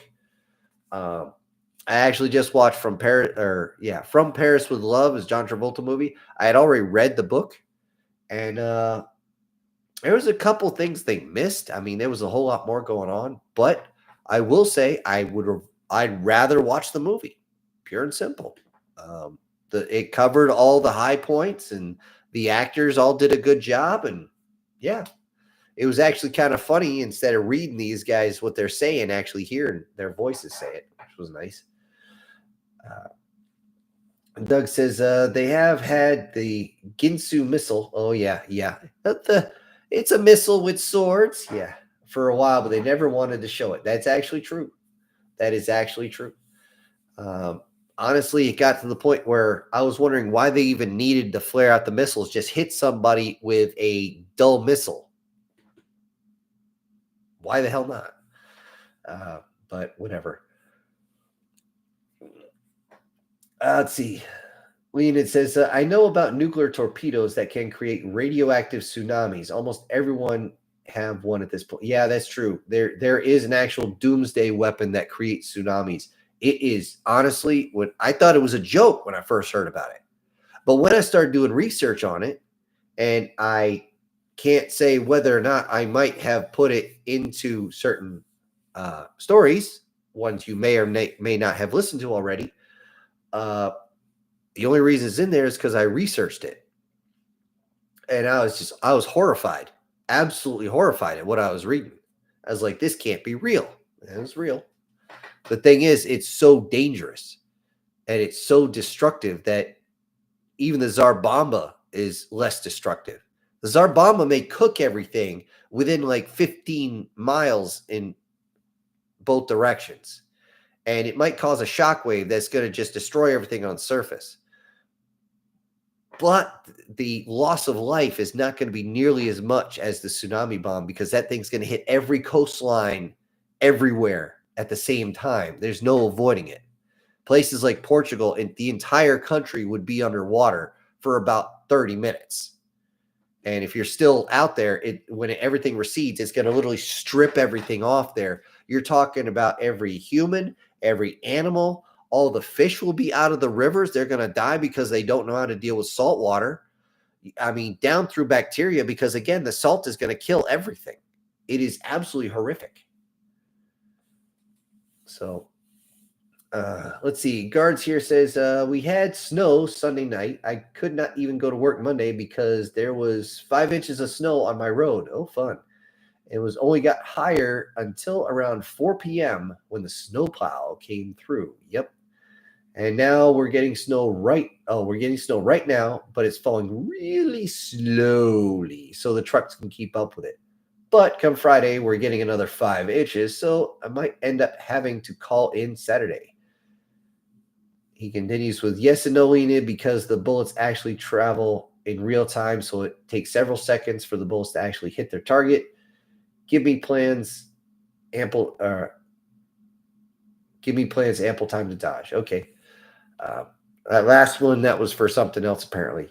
Yes, as far as snow, guys, just if you're not used to driving it, be careful.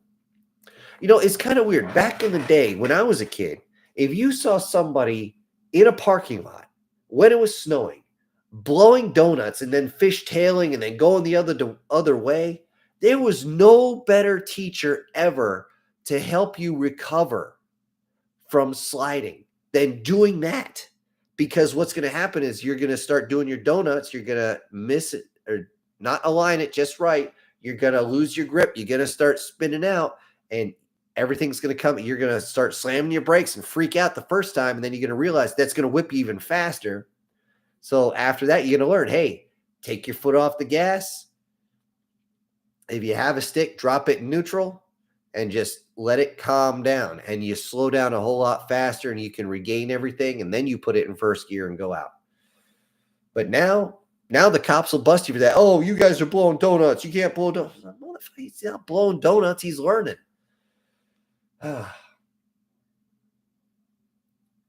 See, Leonid's answer. Probably some people don't even notice that their plane or helicopter are targeted by the rocket in the War Thunder. Yeah, I've heard that a lot. I've heard that one as well. Let's see. Douglas is also here, says, here's a little thing for you. There's a military ship circling around between La Palma and, you know what? I'm going to mispronounce it. I've always mispronounced these. Tenerife Islands at around 15 to 20 knots for a day or two. And supposedly they had a mechanical issue. But you don't do that at that speed. Not unless something's jammed. The problem is, if something's jammed at that speed and they want you to stop, that's easy. You disengage it, or depending on the type of ship, a lot of people don't know this, but the actual screws on the back of the destroyers and everything, they actually twist. So all you have to do, if that thing won't stop spinning and you don't want to move, instead of having them canted sideways, you put them straight, and they're spinning. They're not pushing anything. So I don't know. Is it Bismarck? That okay, Sniper. That's kind of funny.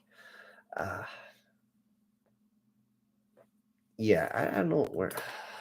I'm gonna have to look at that. La Palma Island.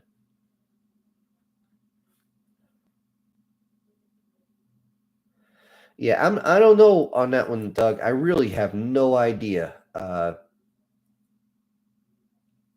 Yeah, I know it's volcanic. I'm just trying to remember exactly where in the ocean that one is.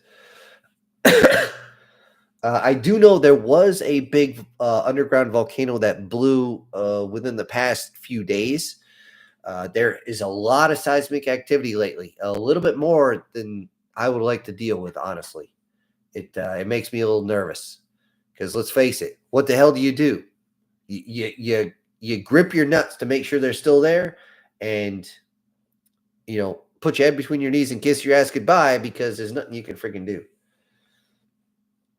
Bite Me says that's a controllable pitch propeller. Thank you, Bite Me. I didn't have the verbiage for that because I'm not a Navy guy. I understand how it works. I just don't have the verbiage. So I appreciate you on that. But anyways, if Doug says if Palma goes, if La Palma goes half, the island will. Oh wait, I thought that was Verde. I'm sorry, I was thinking of a completely different one. La Palma should be off the coast of Africa, if I remember correctly, because the island is already cracked halfway. If that sucker actually goes, the amount of rock that is going to slide into the ocean is going to cause a tsunami that goes down the entire eastern seaboard. Not to mention is going to he just put in here, create a tsunami that will fuck the eastern seaboard. Yeah, you're not kidding. Bermuda is going to be gone. Puerto Rico is fucked. Cuba is going to be underwater, at least for a while, at least most of it. Florida, well, they're used to it by now. But still, you're going to have a lot of gators that are in the Gulf of Mexico for a while because they're not going to want to go. It's that one has, ever since I learned about it, and this was years and years ago, I was like, well, just like the Cascadia fault line, when that one goes, we're all fucked. So, War Sniper saying it's 2 a.m. where he is, so he's going to go to sleep. Good night, War Sniper. See, Guardian says it's only going to get worse for the earthquakes in the coming decades. Yeah, we're going through solar minimums and maximums that seem to be unsteady. I don't get it.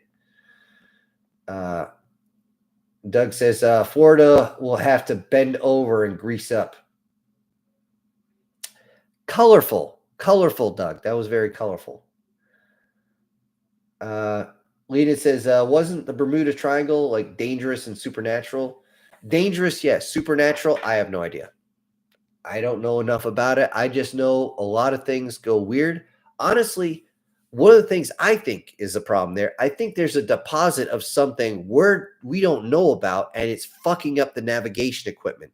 And when it does that, it's causing well, something that can cause aircraft to go around in circles till they run out of fuel, and then they got to land. And once you're there without fuel, if that same item is screwing up your communications, how the hell are you going to call for help? Old mariners, mariners, if you're going by the compass, but the compass is doing this, how do you know if you're even going in a straight line?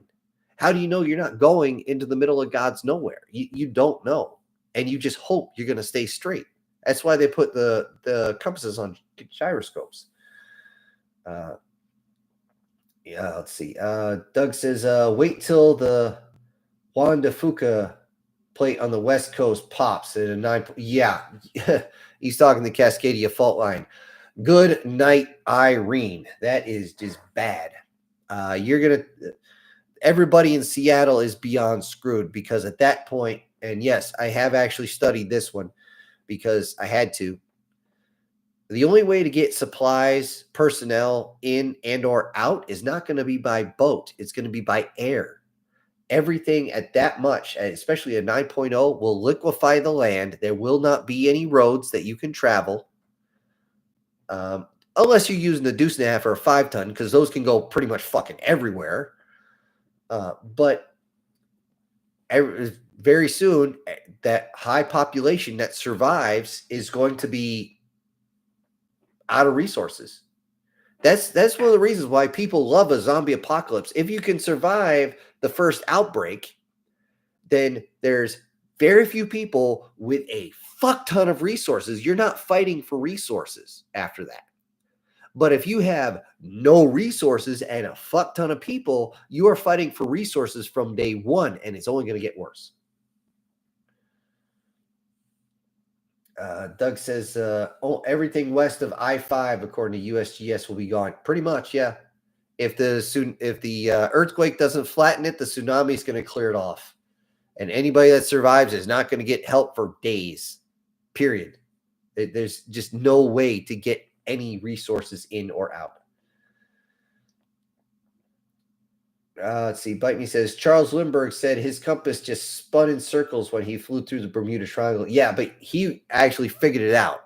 He had a rough idea that's what was going on, and he said, fuck that. I'm just staying straight and true, and I'm getting through this shit. And probably the best thing he ever did.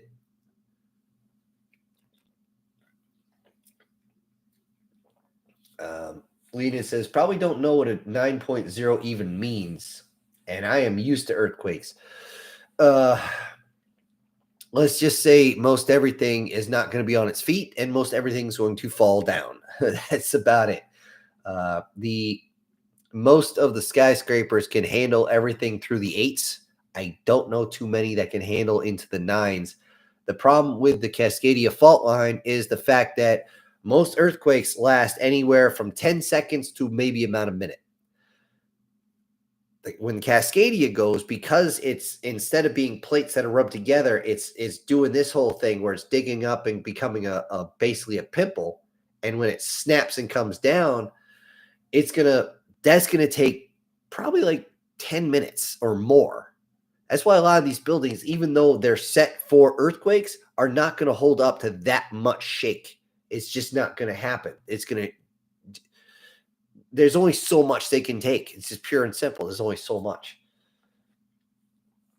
And Bite Me's right. 1906 San Francisco earthquake. That's right there the reason why they don't use brick anymore, because every brick building fell. I mean, down to street level. If you weren't either outside the buildings or really close to an exit, your body wasn't found, at least not for a week or two. It was really, really screwed up.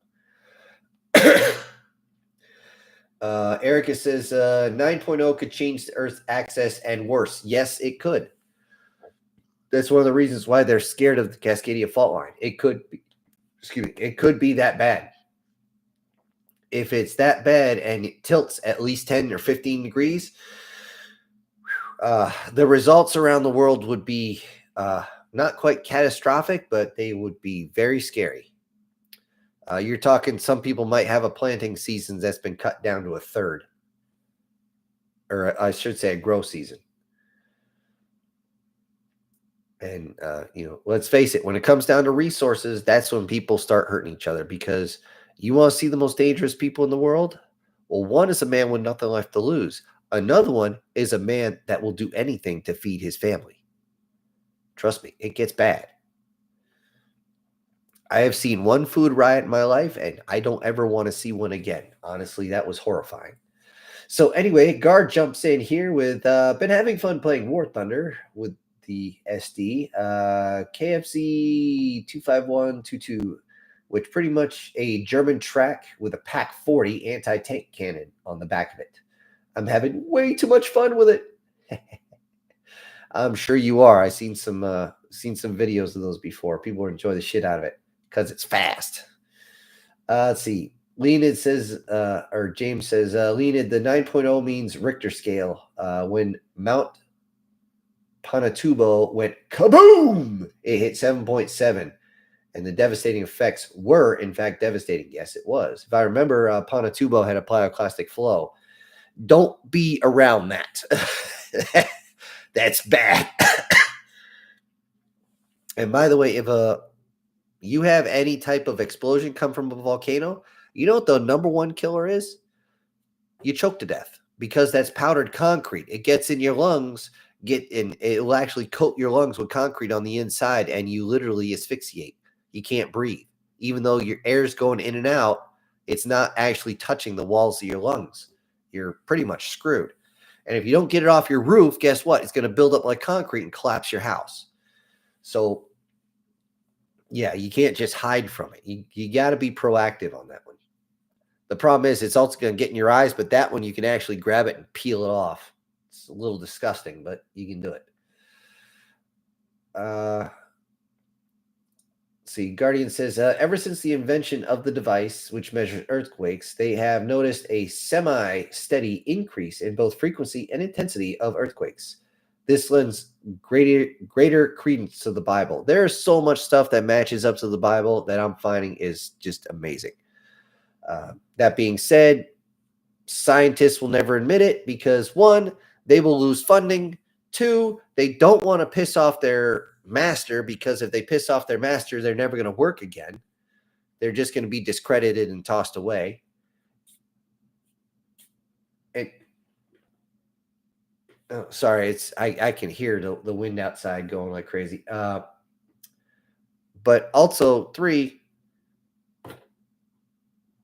they're going to prove everybody wrong, and no one wants to be proven wrong. That's one of the big things. Nobody wants to be proven wrong. Back in the day, one scientist, he was very much discredited because he detonated, he just loaded up with dynamite and blew up an area that had a shit ton of fossils in it. Just turned everything into just chunks, because he didn't want to be proven wrong. He believed he had a complete skeleton, and they were pulling out parts going, wait a minute, this actually goes to this piece. So he's like, no, it doesn't. Boom. Lena says, if it's that bad, then the tsunami will probably flood the coast. Yes, it will. Absolutely. Like I said, when they did the movie San Andreas, even though that movie sucked balls, they got a lot of things right. Let's see. Doug also said there was also a volcano in Juan de Fuca. I'm going to mispronounce this. Juan de Fuca on the Juan de Fuca plate that is about to blow this year, according to the USGS. Honestly, I don't really trust the USGS as much as I would like to. Reason being is they tend to be a little full of themselves, and they mess things up. Just like if you're looking at weather maps, you know how they have for the hurricanes the spaghetti models to show where the hurricane might go? The European model is always better than the USGS. Always. I don't know what the fuck they do. I don't know what algorithm they use, but it's always better. So that's why nowadays they're like, well, here's the US model, here's the European model. So I need more than just the USGS. I don't trust them, especially since they say we're from the government. We're here to help. That plate could also go and trigger 9.0. Now, the one thing that could trigger a lot of earthquakes at the same time is if a super volcano blows. That amount of pressure going in along with the retraction after the volcano, holy flying crap. All those plates are going to all of a sudden have a lot of gaps all of a sudden and want to shift into place. And bad times, bad times. I did a story back in the day. I was actually commissioned to write it based on that. And come to find out, the guys that commissioned me were actual officers I was working for. They were actually testing me. They're like, "Oh yeah, we're not going to pay you for it, but we want that." By the way, I was like, "No, I'm going to submit this motherfucker." So I walked in there and I actually gave it to one of the staff members up at the general staff, and he's like, he started reading through. He's like, "Holy, oh, this is really good." I'm like, I hope so. I spent like 3 weeks on it. See, James says, I was at Subic Bay, 60 nautical miles from ground zero. That's exactly what happened to many buildings on the base of the town. Yep. Let's see. Lena said 1,000 years ago, the volcano eruption created a 2-year-long winter. Guess what? That's what killed the dinosaurs too. You can't tell me that the freaking impact crater from those asteroids did, because the impact craters aren't big enough. They're not deep enough to cause enough to actually create a volcanic or nuclear winter, like they say, that killed off the goddamn dinosaurs. However, if you had not one, but 2 supervolcanoes explode very close to each other, if one goes off and shakes just enough to cause the other one to go off, you have just caused a nuclear winter that's going to last several years. One goes off, you got a nuclear winter for about a year. Wherever is around that one continent is pretty much screwed, but around the entire world is going to feel it. If you have 2, all your megafauna is done. Period. There's just not enough for them to eat, and they're going to choke to death. Let's see. James says dust deaths were probably low because of the typhoon on the same Saturday. Yeah, that'll do it. It's going to cause massive mudslides, and again, don't be caught in one of those. That is bad. It's like when I was in the service, guy would come up, things hanging out. It's like, hey, is this bad? This is bad, right? And it's, yeah, it's bad.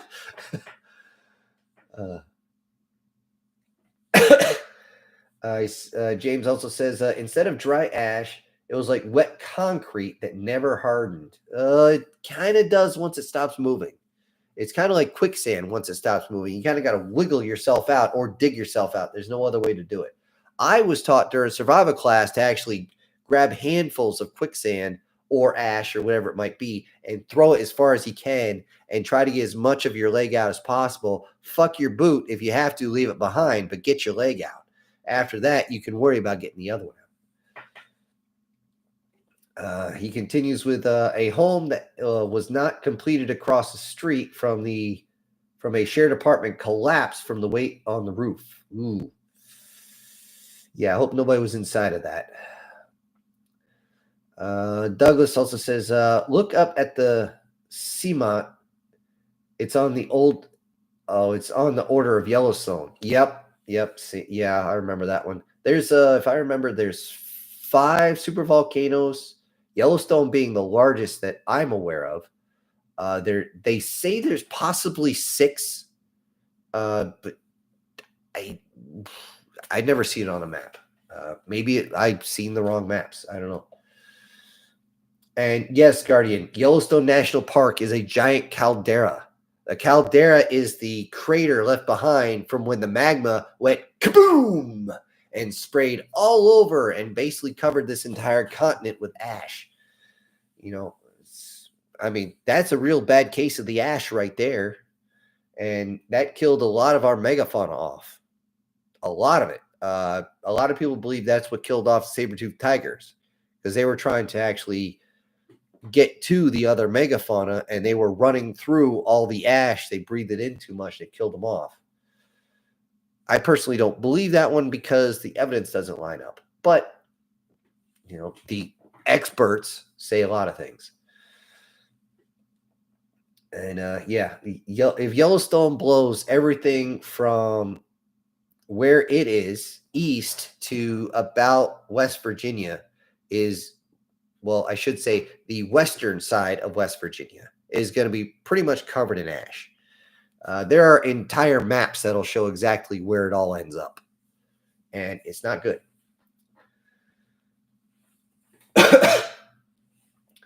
Lenin says crocodiles are even older than dinosaurs. They had a lot of food. Sort of. Crocodiles, as we know them, are not the oldest thing.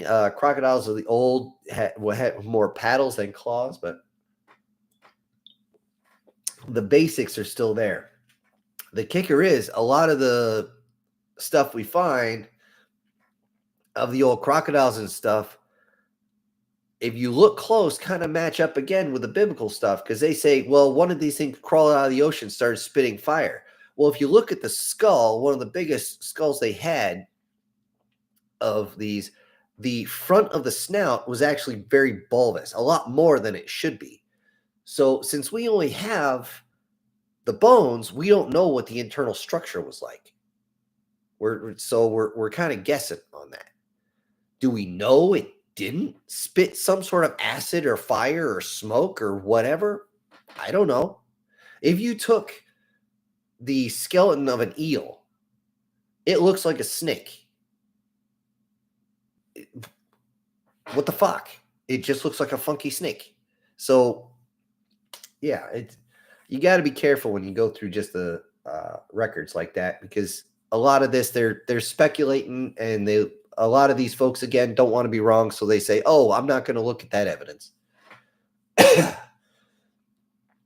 James says it's accepted that the volcanic eruption in 1991 caused a particularly bad winter in 1990. Yeah, I remember 1993. We actually didn't have a growing season here in the Northeast United States, and it actually crossed the entire country, and it was bad that year. I remember that. We had like almost no days of sunlight, and our garden was crap. I mean, you're talking tomatoes that are usually big meat tomatoes that we usually make sauce out of are maybe twice the size of cherry tomatoes, if lucky. That's all they germinated. It was terrible. Guard says, like the SD has the survivability. Hold on. Like the SD has the survivability of fucking all, but if you can get onto the side of the tank. Oh, okay. He's talking to War Thunder. I like the SD has the survivability of fuck and all, but you get on the side of a tank and find its weak spot in the front, you can instantly one tap it. Forget double tap, tap it once. You know, you can tap and run away. I know there's a joke in there. I can't think of it. Douglas is back. He says, Oklahoma, where I live, if Yellowstone goes, we are expecting up to 3 feet of ash. I'd say that's a conservative estimate, but yeah. The only bonus on that is the fact that volcanic ash, when it finally hardens and it starts to break down, when it starts producing vegetation again, is some of the richest freaking nutrient dense soil you can get outside of an actual manure pit. It's crazy. So that'll put a whole bunch of the topsoil back into the soil, into the land itself, all that we lost in the Dust Bowl. That they believe that's one of the reasons why when they first turned over the soil in Oklahoma and Nebraska and all that, the shit was black. I mean, that soil was so dark and so thick with nutrients, it was crazy. But we'll see. Demon says, well, my short break is over. I got to go back outside. You'll probably be off by the time I get back again. So have a good night or day, everyone. And you know what? He's got a good idea. We've been going for about 2 hours. We're bobbing around just a few people on the stream. So yeah, I'll see what we can do about super volcanoes. Now, I did mention a couple though, or at least in one of my stories, where they set super volcanoes off on somebody else's planet just to end the war. Um, so maybe I'll use it again. Maybe I'll use a tsunami weapon. Who knows? Anyways, thanks to everybody that joined. I have a list of folks I need to send the shout outs to here. 1, 2, 3, 4, 5, 6, 7 of you. To the story that's already been finished. I was just waiting for the live stream so I could have this list so I can actually finish the rest of it and make sure it drops here on midnight. So, at least midnight Eastern Standard Time, folks. That being said, safety brief. If you drink, you don't drive. If you drive, don't drink. If your little soldier wants to go into the bush, make sure he wears his poncho. It can get kind of wet in there. Stay away from the drugs. It ain't worth it, guys. Be careful on the roads. Black ice is still a bitch. Okay, so's the snow if you're not used to driving in it. Be careful, everybody. I want to see you all back here, safe and sound. Next time on Syntext Live, I raise a glass to everybody being safe. You all take care. This is Syntext, punching out.